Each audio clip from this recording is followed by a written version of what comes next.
Hello mga B, hello sa inyong lahat. Ito naman tayo sa ating panibagong videos for today. So namasyal lang naman kami. Ito namasyal ako at ang aking family dito sa Skyview Angon Rizal. So yan ang view papasok doon sa Skyview. So napakaganda dito, napaka-relaxing kasi yung view kitang-kita mo talaga yung nature. Yan. Tapos meron pa silang Skyview na konting akyat. Pwedeng mag-picture taking. So ayan, tara akyat tayo guys para makapag-picture ng kaunti, no? So tara.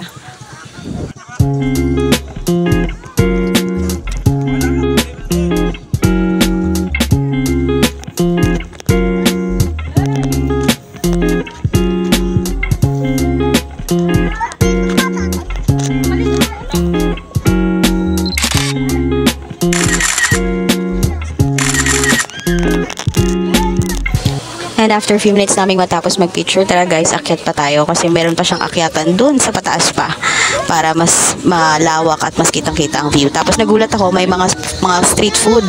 Tapos yung mga presyo niya, mura lang din. Katulad lang din ng mga presyuan sa mga street foods natin sa normal pag namamalengke, ganon. Yan, mura lang din yung mga street foods. So, sa mga jojowa na budget-friendly date, feeling ko pwede to, no? Pwede dito. Kasi siya, ang ganda ng view. Tapos parang romantic for me ha. Tapos may mga murang kainan. So, ox yan sa mga boyfriend and girlfriend pa lang. So, since kami nga, dahil nga may mga bata kami, so, hindi to advisable para sa akin. Kasi nakakatakot baka magulong-gulong sila dyan sa kita nyo naman yung lalim, di ba? Pero maganda siya. Tapos yan yung view niya, relaxing. So, sa mga, siguro kahit sa hindi magjowa, kahit siguro sa mag-asawa na gustong mag-date na hindi kasama yung bata, ganon. Maganda siyang place to date kasi hindi naman ganon ka-pricey yung mga food, no? Pero, kasi nga dahil nga may bata kami, ang kulit takbo ng takbo. Kinakabahan ako kasi baka mamaya malaglag sa bangin. Ganon, char, wag naman. Pero yun nga, so tara guys, lilipat kami ng venue.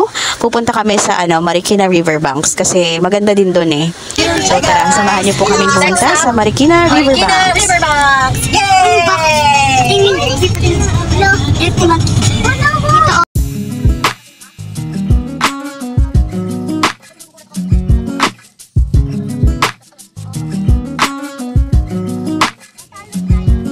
At yan, after a long drive and traffic and everything, nakarating na po kami sa Marikina Riverbanks. So, napakaraming tao kasi weekend, ang dami. Ang hirap maghanap ng parking dito, guys.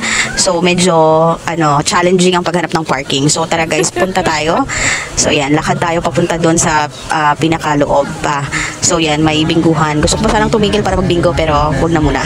Today. So, tara yan. So, ko, bakit ganun? Parang ang daming tao talaga. So, parang overflowing ang tao. So, pag-check ko, ay hala, may concert pala. Sakto.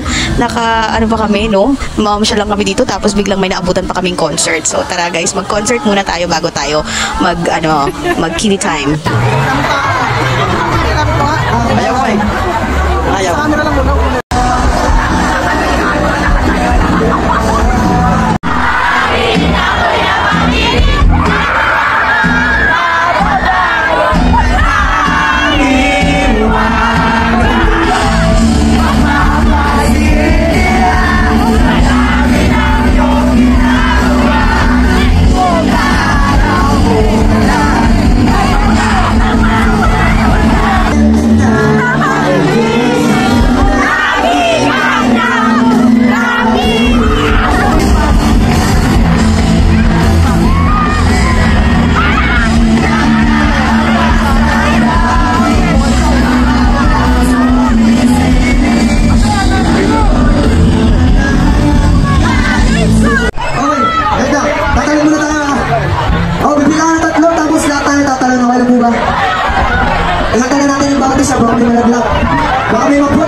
Pwede ba natin pahingahin yung pahinga?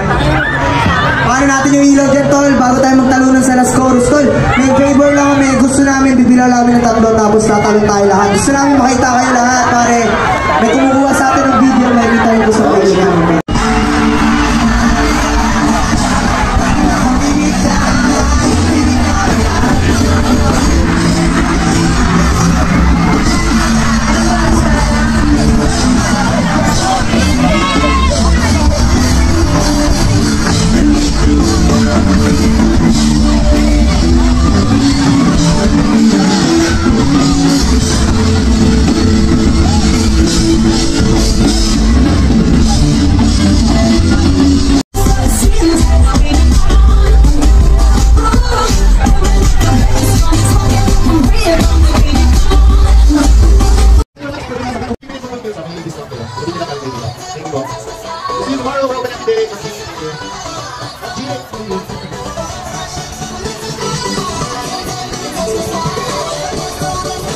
And yan, after a few minutes, natapos na ang nakakatuwang concert. So, at kaya pala ang daming tao kasi pala may pa-concert, no? Yun pala yun. Tapos yan, syempre, hindi pwedeng hindi tayo magkikidi time. So, ito talaga yung purpose kung bakit kami nandito para sa mga kids. Kasi yun naman yung pasyal natin eh, di ba? Sa mga mommies dyan and daddies, families, yung mga pasyal natin, it's not for us na kasi ang importante mag-enjoy yung kids, no? So, lumipat kami dito kasi nga para mag-enjoy talaga yung mga kids. Kasi nga dun sa Skyview, wala silang lugar na pag-enjoyan. Takbo sila ng takbo, saway ka ng saway. So, it's very stressful. So, dito tayo sa ibang lugar naman kung saan sila mag-enjoy. So, ayan. Ito yung mga ano nila. Mura lang din naman yung mga rides nila dito. Mga nasa 50, 75, ganun. Which is normal naman. Yun naman talaga ang mga pricing na ngayon kasi lahat ng bilihin dahil nagmamahal na.